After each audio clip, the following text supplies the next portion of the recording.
बघा, अतिशय महत्त्वाच्या प्रश्नापैकी हा एक प्रश्न आहे. Comparison of overhead and underground line. Comparison of overhead and underground line किंवा comparison of overhead and underground service connection, अशा पद्धतीचा प्रश्न परीक्षेला विचारतात. मला वाटतं हा GTDला सुद्धा विचारला असेल आणि झालेला आहे तुम्हाला.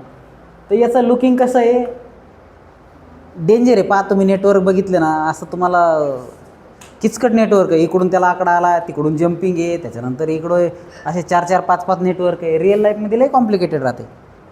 ओके. आणि इथं मात्र तसं नाही आहे. अंडरग्राऊंड झाकलेलं आहे सगळं, त्यामुळं त्याची ब्युटी खराब होत नाही. Okay.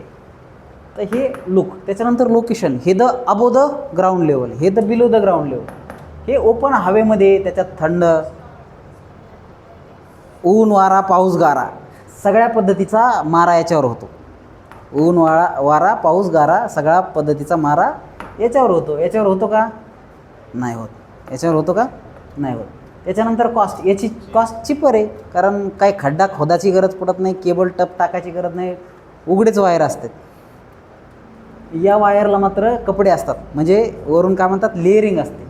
Okay. Layers of cable बघायचे आपल्याला. तर वेगवेगळे लेयर्स केबलचे लेईंग बघायचे आणि लेअर बघायचे. ते परत खड्ड्यात खोदून त्याच्यात टाकल्या जातात आणि वरून सिस्टमॅटिक वेने गाडले जातात. म्हणून याची कॉस्ट वाढते. याचा मेंटेनन्स कॉस्ट जी आहे याची कमी, याची जास्त आहे, कारण ते खोदावं लागतं फॉल्ट काढण्यासाठी. तर फ्रिक्वेंट मेंटेनन्स हे ऑकेजनल, येतच नाही मेंटेनन्स, आणि आलं तर लय danger. Fault location easy to find, पटकन फाइंड आउट करता येतं. आपल्याला लगेच दिसतं इथं वायर तुटलेलं, इथं दिसतं का? नाही, सगळे खोदावं लागतं. त्याच्यानंतर जॉईंटिंग इझी आहे, याची जॉईंटिंग इझी आहे, याची नॉट इझी. कुठं फॉल्ट आहे तेच समजत नाही पहिले. त्याच्यानंतर फॉल्ट क्लिअरिंग इझी आहे, याचं डिफिकल्ट. त्याच्यानंतर इरेक्शन ऑफ लाईन, खूप सारे पोल इरेक्ट करावं लागतात. इथं खूप कमी इरेक्शन आहे. ओके. फक्त काही ठिकाणी समजा जिथं आपल्याला इंट्रोड्यूस करायचं तिथंच. त्याच्यानंतर पॉसिबिलिटी ऑफ ॲक्सिडेंट, याच्यात जास्त, याच्यात कमी आहे. आणि व्होल्टेज ड्रॉप, ओपन असल्यामुळे याच्यामध्ये जास्त व्होल्टेज ड्रॉप होतो, याच्यात कमी होतो. तर हा डिफरन्स ओके परीक्षेला 4 मार्काला विचारला जाऊ शकतो. 8 पॉईंट लक्षात ठेवा. खूप सारे पॉईंट आहेत, 7-8 पॉईंट लक्षात ठेवा, हे लक्षात. चला आता बघा, material use for distribution line. तर आत्ता बघितलं आपण मटेरियल कोणकोणते, कंडक्टर, इन्सुलेटर, त्याच्यानंतर क्रॉस आर्म, त्याच्यानंतर केबल वगैरे, हे मटेरियल आपण बघितले होते, सपोर्ट. तर एक एक मटेरियल बघू आपण. आता कंडक्टरचं काय बघू आपण, प्रॉपर्टीज. तर कंडक्टर कसं पाहिजे, टफ पाहिजे.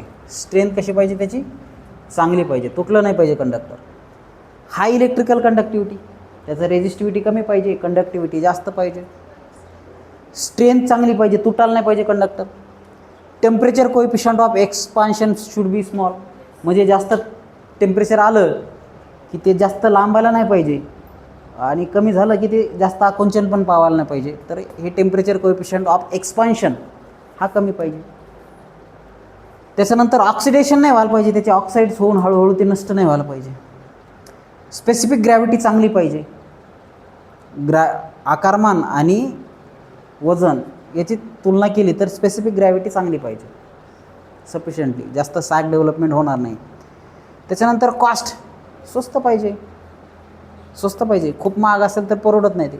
त्याच्यानंतर फ्लेक्झिबिलिटी पाहिजे, पाहिजे तसं कंडक्टर आपल्याला वाकवता आलं पाहिजे, किंवा इकडं तिकडं नेता आलं पाहिजे, किंवा एक्सपांड करता आलं पाहिजे, फ्युचर एक्सपान्शन करता आलं पाहिजे. सोल्डरिंग, त्याला जॉईंट मारता आलं पाहिजे इझिली. तर ह्या सगळ्या प्रॉपर्टीज पाहिजेत कंडक्टरसाठी. ओके. कंडक्टरसाठी याच प्रॉपर्टी पाहिजे. तर आता रिक्वायरमेंट ऑफ केबल, केबलच्या याच्यामध्ये जे कंडक्टर आहे त्या कंडक्टरसाठी ह्या सगळ्या प्रॉपर्टीज.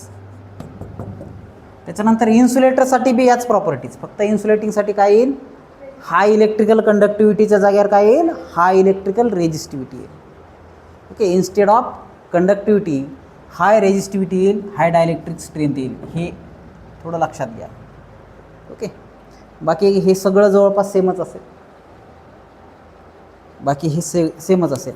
तर अजून काय केबलची रिक्वायरमेंट, त्याची मेकॅनिकल प्रॉपर्टी चांगली पाहिजे, म्हणजे कॅव्हिटी वगैरे जनरेट नाही व्हायला पाहिजे, थर्मल एक्सपान्शन नाही व्हायला पाहिजे. तर या सगळ्या प्रॉपर्टीज आपण केबलसाठी बघणार आहे. त्याच्यानंतर केमिकल आणि फिजिकल स्टॅबिलिटी, जर समजा त्याच्यावर केमिकल पडलं तर लगेच तुटून खराब नाही व्हायला पाहिजे, ऑक्साईड्स क्रिएट नाही व्हायला पाहिजे. ओके. तर ह्या सगळ्या जर प्रॉपर्टी असेल तर आपण केबल सिलेक्शन करतो. तर सिलेक्शन ऑफ केबल आपण पुढच्या एपिसोडमध्ये बघू, पुढच्या पार्टमध्ये बघू. इथपर्यंत समजलं का? ओके. तर लिहून घ्या ते राहिलेलं.